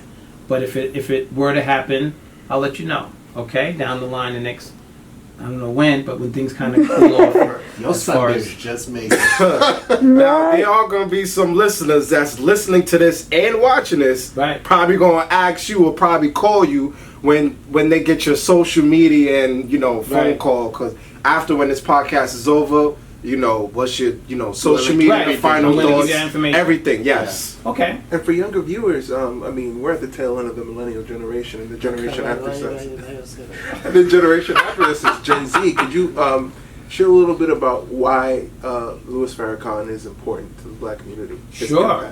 impact? One thing I can tell you, and this was discussed yesterday, not with the Honorable Minister, but with some of the believers, is that he's appealing to and being listened to now by people from all walks of life, all income levels, all races, nationalities, not just black people. Once upon a time, in the most recent past, I would say primarily people like you and me, young black males and females, particularly from large cities, inner cities, things like that. However, because his message is resonating and paralleling a lot of what we are now living through. Like I said, I believe we're living in Revelations, for example.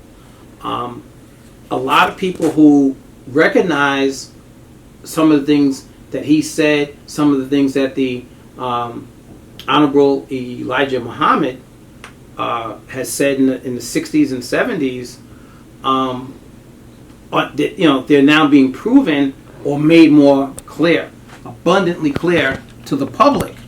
So people are now starting to pay attention. For example, in the book written by Elijah Muhammad called How to Eat to Live, the recipes, the diet, the way the body system works. This book was written back in the 30s and 40s. Oh, wow. Yet, and people didn't pay attention. It's a 2-volume piece. How to Eat to Live.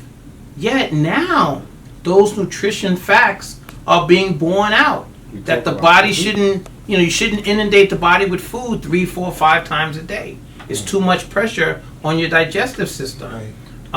You certainly shouldn't smoke and drink alcohol, but you also shouldn't eat the pig because of the trichinosis worm that survives the 450 Fahrenheit degree heat that is put into cooking, because your cooking mechanisms aren't designed to heat higher than that.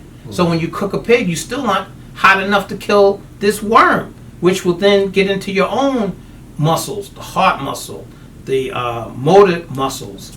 You understand? And it lives there for years, dormant, before it starts to come alive or take action. So that's why the most honorable Elijah Muhammad forbid all of us from eating pig. It wasn't because of just no reason. Now people are starting to recognize that is not is not the other red meat. It's poison. A pig was put here to clean the waste on land. That's true. That's why we're forbidden to eat shellfish. Shellfish act the same way as a pig, but in water. That's why you see shellfish attached to the bottom of boats, sucking the dirt from a boat, or bottom of a rock, or bottom of a fish, under the tusk of a shark or some other large, animal in the water. They're sucking dirt. Yeah. I want y'all to catch this, what he's saying, please. So I want y'all to catch this, what all you're saying, shellfish please. are forbidden. That includes the delicious shrimp and lobster and all crawfish, all of those. Anything with the shell is a scavenger. Don't eat a scavenger. You are what you eat. I love my seafood. Don't eat a pig. It's a lie. Just like you wouldn't eat a rat. I mean, I eat Chinese food. Oh, so you pioneer for yeah, that's girl. You know, Yeah, in the introduction, all, we all, talk about all under the title chicken yes, wings. we talk about high fructose corn syrup and the artificial flavors. All of that's Now, how you should know this Definitely already. have over once. Come on. I know. I highly recommend to all the listeners, and I have no, no dog in this fight, nothing to gain, no profit taking, nothing. It's just out of concern for your own health and well-being. How to Eat to Live, Volume 1 and 2 by the Honorable Elijah Muhammad. It'll sit in a very easy reading, large black letters and a few pages. Each book is probably about a half-inch thick, but the knowledge in there is life-sustaining, life-saving, life-changing. You wonder why, we tend to look so good at our upper ages, no wrinkles, no nothing. I mean, I'll be 60 years old on the next one. You lie about that. You look like you're about to hit 40. Right. Right. Come on. There's a reason behind it, though. And it's the diet, And I feel good. I speak clearly. You don't have no drag, no rasp in my voice. My enunciation is there. Why? It's the diet. This will either kill you or sustain you, what you put into your mouth. So you want to have longevity, start taking care of what goes into that pie hole. That'll kill you or give you life. So off to our, as we this podcast is coming to a closing. Before you get into the final thoughts and your social media information, how can someone get in if they get in trouble? This goes back to call me. Right. How do they reach me? How can is it a cost or No, you just call us, and depending on what the circumstances are that you find yourself in, we'll direct you accordingly. Okay. Now, does that go to tickets and yes, where they do any interaction with the police? Even tickets. Even what's their name? The court, not the court people. The traffic officers also. No.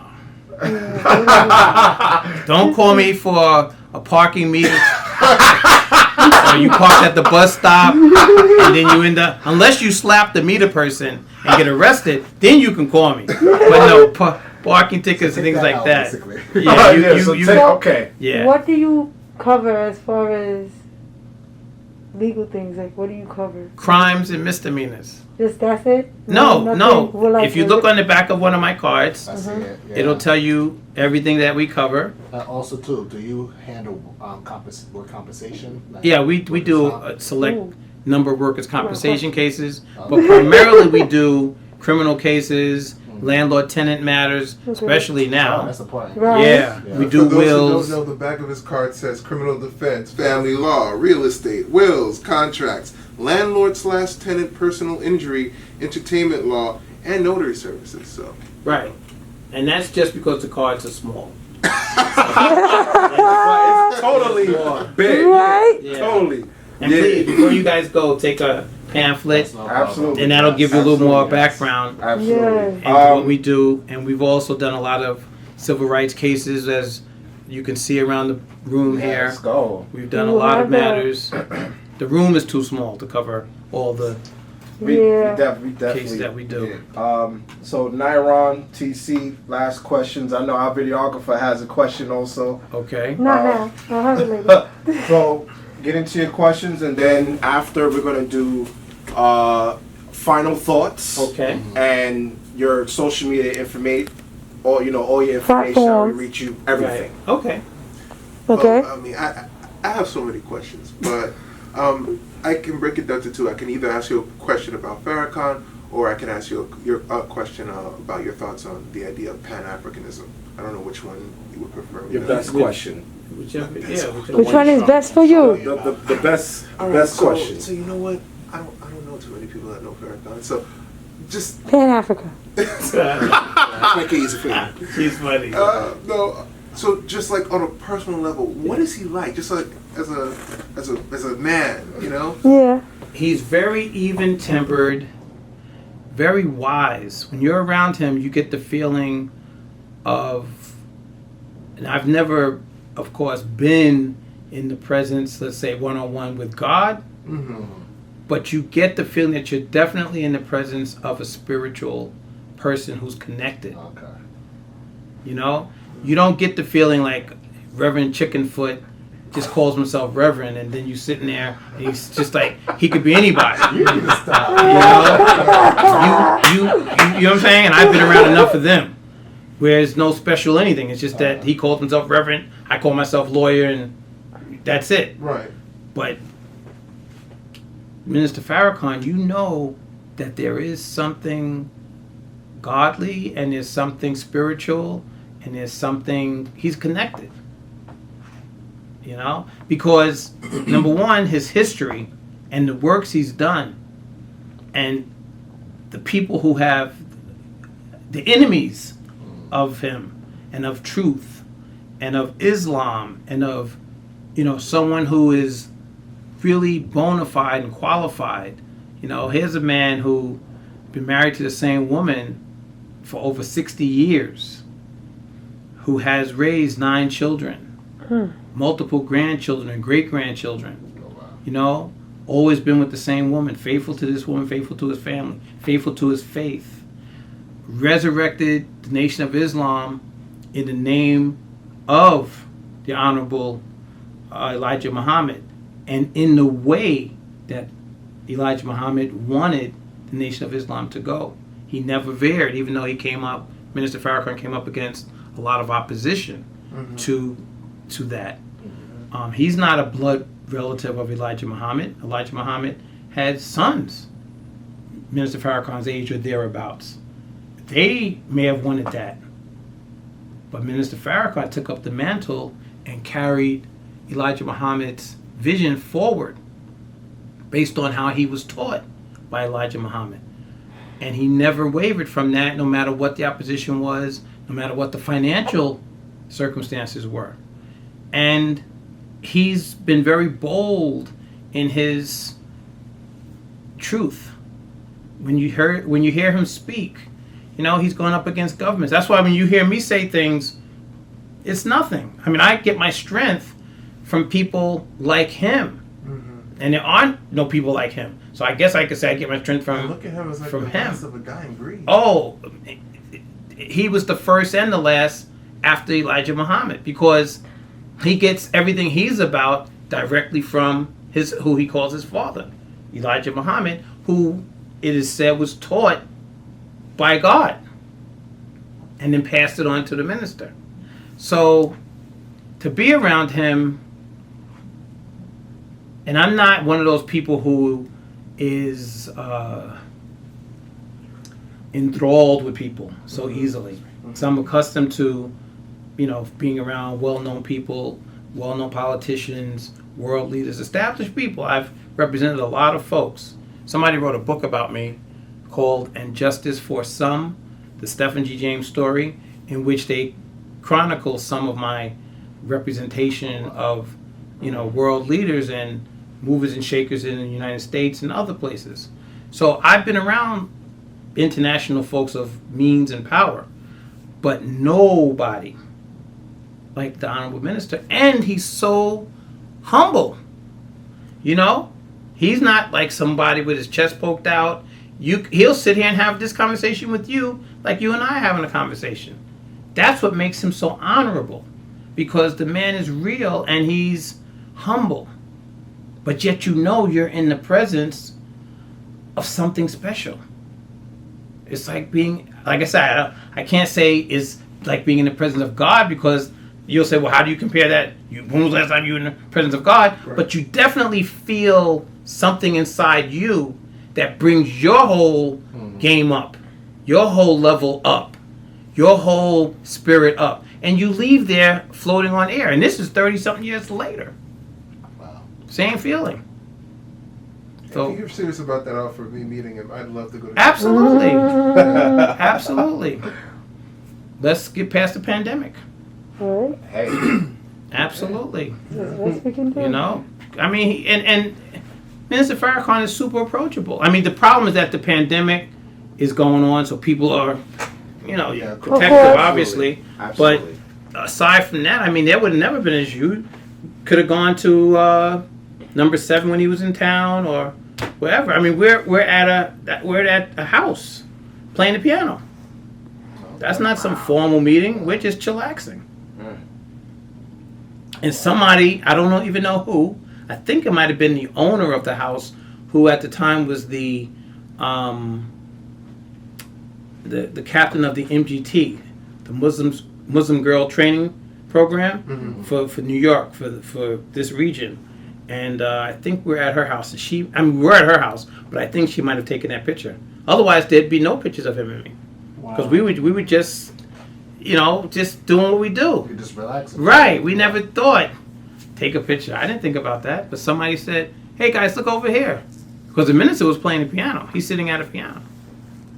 Okay. And Leonard and I were just like laughing with him and over his shoulder. And then we stopped and looked up. But that's his son-in-law. Yeah, he's married to the minister's oldest daughter, Maria. Wow. And this is 1991, that picture. I think I have 1 or 2 other pictures, but my mother confiscated them and put them in her house. Of course. Yeah, they're on her wall somewhere. But there's very few. I you know, and you could see, I mean, he was 50. Okay. Mm-hmm. And I think I was 28. Yeah, something like that. I wasn't 30 yet. So. See, you was our age at the time. Yeah. Right? Yeah. That's what we all. I was right. And I was representing major figures. Still am, That's but awesome. yeah. 4 years out of law school. I just have one quick question. Yes, I sir. see you have a picture of Tyler Perry. Yeah, somebody put that there because they accused him of being good looking as me. So, Y'all similar. yeah, so there was a picture somewhere. I don't know if it got stolen because people always taking stuff from me. You know, you get older, people slip stuff in their pocket. You don't know it. But there was a picture of me that they said looked like where both of us resembled. And it was I some. think that's that picture right there. Oh, Yeah, maybe. It's on the shelf in the back. Oh, okay. I can't see it from Definitely. here. Okay, and they I was about to said ask you cousins? Right? no, but yeah, we have the same kind of facial features. You never know. Same round head, right? We were all stolen from Africa, so who knows? That's true. That's true. Okay. Our videographer. No. There you go. You can wrap it up. Okay, All right. fair enough. It's not for camera. Okay. That's it. That's it. Yeah. So, as for what we talked about in this podcast, this episode, we talked about law, justice, revelation, Entertainment. everything. It's like you was just hitting, Everything. just punching us. No. Important subjects. And Right? I'm gonna be honest. Like this was definitely the most thought-provoking, educational episode ever. and I'm gonna just say, like, this is something that this is a listen episode. Even though all of our episodes Yes. is needed, but I think this one is really Stands out. stands out. Yes. You know why? Praise be to Because God. there's no skipping barriers. Yes. You kept on going straight, and you just gave us straight answers. Yeah, Gave it to you raw. you didn't stutter. sugarcoat it because you there's no diabetes to I ain't trying to cancel diabetes. you know. So Just trying to rock it So for this real. Diamond asked you a question about black men and the police. I said, "Oh, we about to do this today." And so you gave your answer. I said, "Oh, okay." Yeah, you ain't scared. Yeah. I'm not afraid. Yeah. See, Look at that. He has a sign behind. Yep. Yes. We really It's appreciate on the front this. door too, and I got that on the front door. Black Lives Matter. I got Black Lives Matter on the front door, and I got that in the window where the guy has his knee on justice. That's right there in the window. Please walk by every day. But they know me. I'm not new. I'm not new to this. I'm true to this. Like I said, they wrote books about me, magazine articles. So Yeah, if I appear to be somebody who's shook and scared to look, I'm not. Mobb Deep wrote something, have a record out. Right? Shook ones, crook ones. Let's go. Like, really thank you for this information. Yes. I know our listeners is going to appreciate this. Even though, guys, this is our first time ever doing the podcast in location. Thank you for having us in our office. My pleasure. In your office. I'm sorry, in your office. No, my pleasure, my privilege. Yes. Praise be to God. I appreciate you all. Bless what him. you do. Thank The platform is needed and wanted, and I just hope you can continue to go forward in this endeavor and get our word as a people Absolutely. out there before us, because we need you, and what you're doing is very, very valuable and important work. Too many of us end up on places like CNN and other popular forum and platforms, and they're scared. They're crying. When a white dude gets elected, they're crying and Absolutely. hallelujah. All the inappropriate stuff that chips away at us as black men. And the one thing I always want to be is a man, because I know who I am. I'm the original man, and she's the original woman, and I'm not going to misrepresent that no way, shape, form, or fashion. You feel me? So I'm not going to be up there crying about people getting elected and just doing too much, as my daughter would say. I'm not going to be up there just doing too much. I'm always carrying myself the right way. You feel me? So, we calling you, right? If something happened to us, we calling you, the right? line is always over here. Yeah, it's definitely happening. Now, and these are only for the people in New York City. If we do get in trouble, and we go to trial and everything, how much do you, how much is It depends on the case. It's always case based. Because if it's a lower level type of case with the exposure, meaning how much time somebody's facing is lesser, it's one price. If it's a high end case, which is typically what we get, it's another price. So we work it out on a case by case basis. There's no one size fits all. We try to work with everybody, because by the graciousness of God, I'm in this business, and I've been able to work for myself since the 80s, all your life. Beautiful. And before, Beautiful. So I made a pledge to God. Yes. Let me do this, and I'm going to give it all back. Not give some back. I'm going to give it all back. And that's what I do. So I give my all, and that's why we've had such a winning record. We're listed in Who's Who in Straight Wars as one of the number one attorneys in the world twice in my 34 years.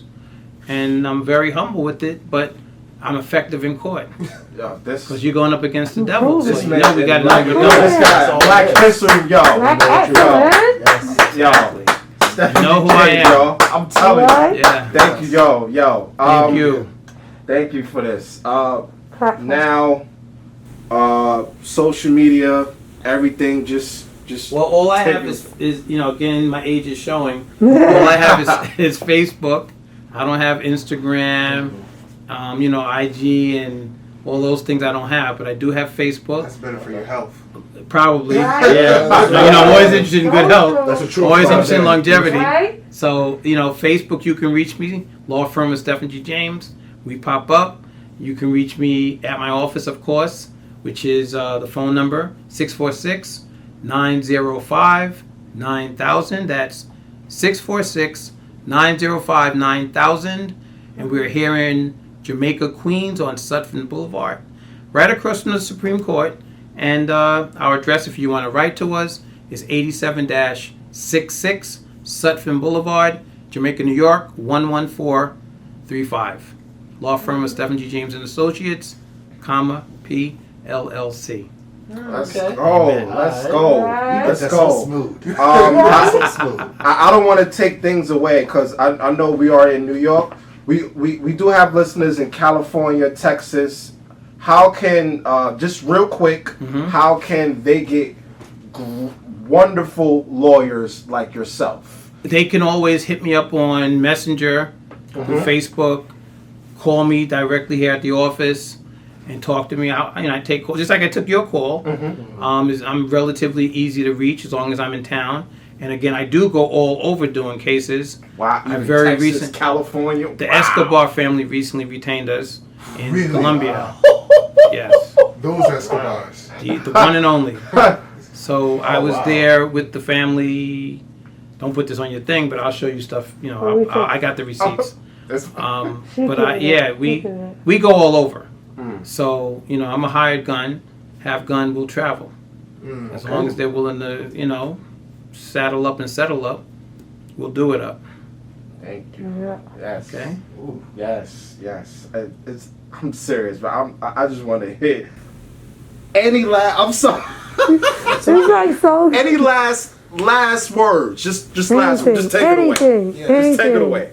Well, because of our record, like I was saying, we were contacted by the brother and nephew of Pablo Escobar, and I do speak Spanish fluently. So I was there about a week ago with the family for a few days. Went out to Medellin, and we'll maybe doing some work out there a little more often. And it just goes to show when you do quality work, the word gets around. Just like when you do bad work, the word gets around. Yes. So we've been fortunate that our quality work has attracted the attention of people who need our services. So So true. you know, we've represented all kinds of political figures. We've represented the minister, and we've represented the Nation of Islam in some of its major New York cases.